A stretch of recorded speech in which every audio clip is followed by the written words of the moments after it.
What is up? It's the Sound Alchemist, and I'm here with Gershwan. And today we're answering more questions from you guys and a lot from the MandelaBird in another For the Greater War. This is a video series where we answer the questions left by you, the viewer. If you have a question for us, comment down below. Put a question in front of your question because we get to those questions first.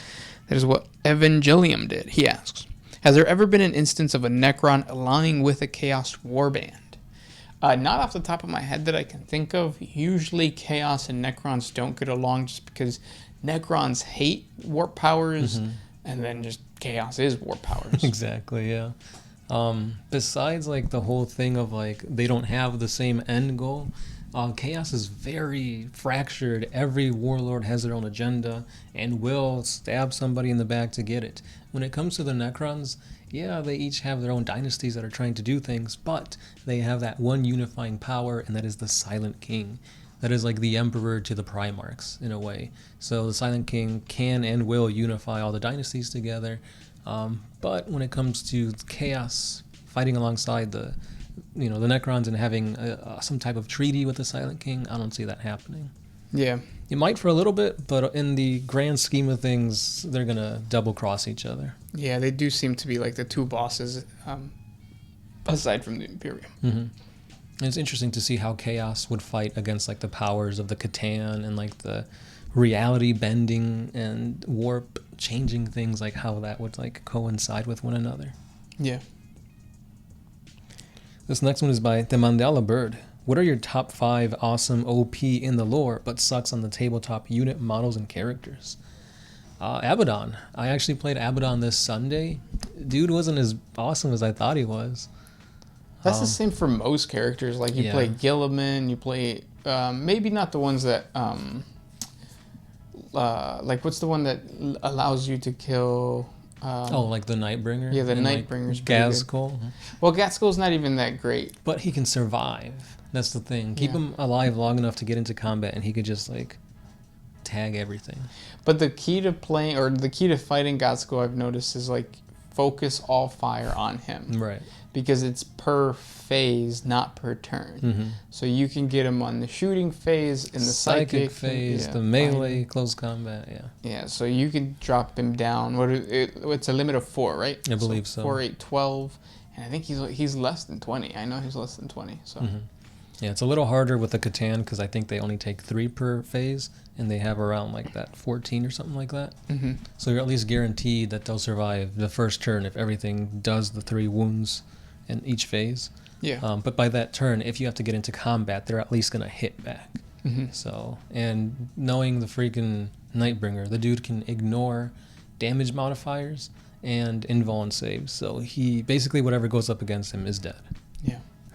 I also feel that the Imperial Knights don't do as well as like what the lore says. They're supposed to be like super tough, and they're these giant constructs, and then tank busters show up, and it's like, nope, it's gone. Right. What can you do? Nothing. Los pasos de la vida. Next question comes from MandelaBird again. Would you guys ever take in a fan-made creepypasta and do your thing on them for October? Of course we can, yeah. Just send it to our email, onemindsyndicate1@gmail.com. Yeah, because we do that also with homebrew chapters. So if you have a homebrew chapter and you guys want us to do a 40 facts video or just talk about them, send it to the email. We can we just do it. We'll do our thing, like you said. Yeah. If you can't wait till then, we do have playlists on both creepypastas and fan lore, so check that out. Yeah. This one is also by the MandelaBird. He says, should GW come out with all the Primark models, all the Chaos God models, the model of the Emperor, all the Catan, the Elder Gods, Gork and Mork, but not make them playable? Eventually make all the unreleased Primarks playable. I think that'd be pretty cool. You could use them as terrain for the game or an objective marker. Yeah, but then you lose out on the hype. Right. Of buying the mini. Why would you want to buy this mini that you can't use? That's like buying like the Bandai sculptures or the Funko Pops for 40K. It's like, well, you want to use it. Like, that's the main thing. Yeah, and you could technically already do that. You could buy Forge World Primarks and just not use them. Just have them on your shelf. Right. But yeah. But when it comes to the Chaos Gods, I think it'd be cool, but also kind of weird to actually give us a model for the gods, because they haven't officially said what they look like. So sometimes, like edition by edition, they change a little bit or they tweak them a little bit. Yeah. But like I said, it'd be really cool if they did that, but at the same time, it kind of takes away from the creativity of the player to put their own nuances as to what Gork and Mork look like, or what the burning one looks like, that kind of thing. Yeah, that's true. Next question comes from CY. Is it a hoagie or a sub? I say hoagie all day. I don't hear hoagie outside of the South Jersey, Philly area. Just glad you guys are spreading the good word. Keep up the good work. We only say hoagie because the place that we go to is called something hoagie. Right. And it's a franchise. But yeah, here we used to say sub. Mm-hmm. This one's by Siobhan Tubbins. Gersh, what happened to you for you to be okay with eating wet bread? I'm so sorry. Oh, wet bread is good, man. Because it's like, just good. I don't know. I can't. The whole feel of it going down my throat. Ugh. And also, like, I've noticed that it's never just the wet bread. So it's not like I'm taking loaves of bread, soaking them in water, and then trying my best to chew them. Because, like, with an Italian beef, the meat is still, like, it's not soggy. It's meat texture. Mm-hmm. So you get those bites. And then, obviously, my mouth is watering. You put hot peppers. So the hot peppers are crunchy. So you have, a thing. And then you have the creaminess of the cheese. Oh, my God. And the saliva gets it even more wet. Yeah. So things are going to get wet anyways. The MandelaBird says, if a character like Sherlock Holmes were to exist in 40K, what would he be? An Inquisitor? What about Batman, Bruce Wayne type characters? Yep. Yeah, for the most part, it's going to be an Inquisitor. Either that or like a rogue trader. I could see that working out too. But yeah, Inquisitors, Cryptman, Eisenhorn. Check out the Dark Heresy RPG. That was a whole thing. That you can... it just seems that all those characters seems to fit into... But they are just like Inquisitor acolytes. Mm-hmm. The MandelaBird again. How many fleet-based Space Marine chapters are there? Probably 7. No, it's not. No, there's only 1,000 Space Marine chapters, roughly, at any given time. Yeah. I don't know. Maybe, I'm going to pull a number out my ass. Say 35%. It's 35% of 1,000, 350. Yeah. That seems like a lot, but No. I mean, probably. I feel like more people more Space Marine chapters would be fleet-based than they would be planet. It makes sense, because, I mean, if you want them to be patrolling Right. a sector of space, not just stay in one specific area. So why didn't I say 65 instead of 35? I don't know. You said 7 in the beginning. Yeah. Franco Chidoi. Do you think that Guillaume Loken will return at some point? I mean, he is basically the protagonist of the first 3 books of the Horse. Excuse me, that burp came out of nowhere. Snurgle. He is basically the protagonist of the first 3 books of the Horus Heresy, and I think he deserves a good close-up of his history. Saludos desde Argentina.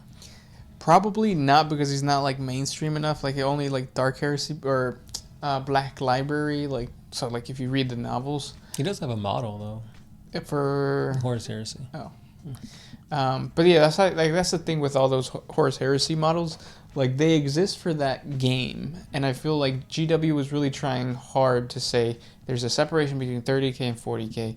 Don't interchange the models, and the reason for that is because you see, we still don't have rules for Forge World models in 9th edition. For the most part. Yeah. They've given that to the Adeptus Custodes. Yeah.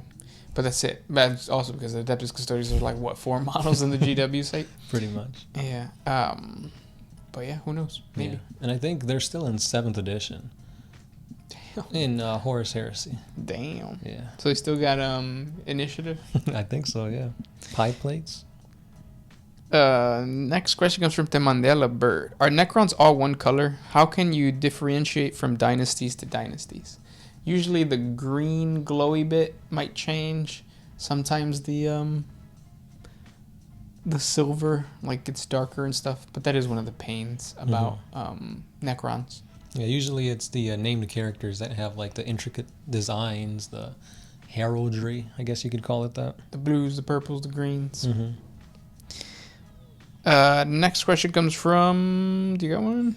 That's not a question, but Spartan says, Cadia did survive in everybody's hearts. Nah, man. It's dead. It is. Next question comes from As I Wish. No, we already did that one in another video. Don Krill, are you guys interested in or are you playing any other type of war games except 40K? Well, we played Age of Sigmar.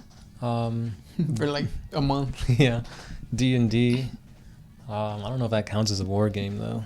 It's more of a role-playing thing. Yeah. No, because like there's War Machine, Hordes, Pathfinder. Never really played any of those. HeroClix, does that count? Yeah, but nothing that we've been playing like consistently right now. Right. Next question comes from Delta Dragon. Do you think Cadia needed to fall for the plot to move on after more than 20 years? Because if it weren't for that, the Imperium would continue in its perpetual state, being besieged on all sides, but never really losing any major conflict.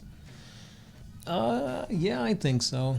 Because, I mean, that kind of was like the big push to have the onset of the Primaris Marines, Guilliman out here, the Cicatrix Maledictum really hurting the Imperium, Aldrad dying to bring back a god that wasn't resurrected just yet. So it was a culmination of a whole bunch of things that really made the storyline move forward. And in your opinion, do you think it's moving too fast now? Or do you guys like the speed? Because it seems like, a new character is a Primaris. This new campaign started. It's like Guilliman is now fighting in this war after fighting that war. Sometimes it feels like it's just too much to keep up with. Novels are dropping weekly, like new codices adding new lore. It's great, but at the same time, sometimes I feel like it's just like an overload. Like, we got so many orc models revealed and showcased in the span of like a week, and then it's like, all right, on to the next. It's like, whoa, I'm still trying to figure out what a WAAAGH does in this new edition. Yeah, the pre-order hasn't even come out. Yeah, and they're like showcasing stuff that like hasn't even and won't be coming out for like months. It's like, well, you've got Warzone Octarius that features the orcs versus the Tyranids, but then you're showcasing Grey Knights and Thousand Suns. Well, what about the orcs? Their codex hasn't even released. Like, their rules aren't even out. But what about the Tyranids? You didn't even mention anything for them. Yeah. So it's like a lot is being showcased, and I don't know, maybe it's because of COVID messing up the schedules, but you tell me. Yeah, I felt that way too with Magic. I felt like Magic was moving a little too fast with the blocks, but they never slowed down. That's true. If anything, they got fast. So it's probably going to happen for GW too. Next question. This one is by Terrell the Goat. Could 1,000 Space Marines armed only with their normal armor and Terminator armor be enough to conquer Earth as it is today? Yeah. So you're saying without like bolters and stuff like that? I still think so. Because I feel like with our weaponry, it'll take a lot to pierce through their armor, especially Terminator armor. And then he says, consider the planet's military uniting to face them as well. Love the content and thank you. Yeah. Yeah, if this does unite the entire militaries of the world, I don't know how well they can mobilize and strategize together without them infighting. Like, that's something that humans love to do. Yeah. Or they'll, like, have secret agendas and be like, oh, yeah, send this force over here. And then it's like, well, they're just getting slaughtered so that you can protect yourself. Well, it's like... Who knows? Yeah. Next question comes from Awshidam21. Bad question. If Malice re-entered the fold of Warhammer 40K, which of the living Primarks and Space Marine chapters would join him? Like a rebellious one would obviously be Alfarius and Omegon, or the Alpha Legion. And then as far as like loyalist Primarks, what loyalist Primark would join the god of like renegades? I'd see, I was going to say Lehman Russ. A little bit, right? Like, he wants the power, but not, I don't know. Yeah. I think that would be the closest thing. It would be cool to twist, like, Rogaldorn a little bit and make him like that. Because I feel like Rogaldorn and Guilliman are the same person sometimes. Yeah, there's not much difference between the two. Yeah. Next question. This one's by Alti Malice. What 40k weapons and equipment would you guys use in battle against one another? So armor, ranged, and close combat. I think I would go with... Terminator armor, Storm Shield and Thunder Hammer, and a Storm Bolter. Oh, cool. Now you're going to counter that completely? Yeah. I'm going to be Magnus the Red. Yeah. No, I would get the Death Killer Wartrike, and then that's my armor. Speed. Yeah, speed is my armor, my shield. And then Kill Cannon, and then probably a chopper. Yeah, I don't need armor if you can't hit me. Yeah, and then just fly or drive away. Mm-hmm. And then I'm slow because I'm in Terminator armor. Yeah, exactly. Next question. This one's by Ethan Paredes. Is there a way to bring back a planet from the warp? Not so far, no. I mean, unless it's like a demon planet and then it like rips into real space. Yeah. But I don't think there's been something like that. No. Yeah, I don't think so. The MandelaBird. What would happen if a Space Marine chapter were to find a working or wholly intact STC? Would they hand it over peacefully, or would there be a fight to see who keeps it? Who? If a Space Marine chapter found an STC. Oh, I think they would give it over because Space Marine chapters aren't really like about technology. There's a tech priest, but that's like pretty much it. Yeah, Iron Hands maybe, but still they'll hand it over. Yeah. I think the resources that the Adeptus Mechanicus has to actually crack the code of the STC, if they have to, is better. The big one asks, do you guys think I should become a nudist, or is there a risk that my hot body may cause a stampede or riot? No, I don't think anybody's body would cause that. No, not even Bridget B's. Next question. This one is by the MandelaBird again. This one's, what are the chances that Gork and Mork are old ones who stayed behind to manipulate the galaxy for the eventual return of the rest of the old ones? Will you say that again? Well, what are the chances that Gork and Mork are actually old ones who stayed in this galaxy to await the return of the other old ones? It could be one of those situations just like the Eldar gods, because I think the Eldar gods are just old ones that have been manifested as warp entities, and it could be that Gork and Mork they were like the old controllers of the Krork. Brain boys. Yeah, but the possibilities are slim. Very, very slim. I feel like the orcs are really taking a back seat, or the orc gods are taking a back seat in the orc lore. They're more about like the now and the killiness of the now. And those were the questions for today. If you guys have more questions for us, please comment down below. Thank you guys so much for listening, and we'll talk to you tomorrow. Yeah, as always, this has been the Sound Alchemist, Gershwin, and we are out. Oh,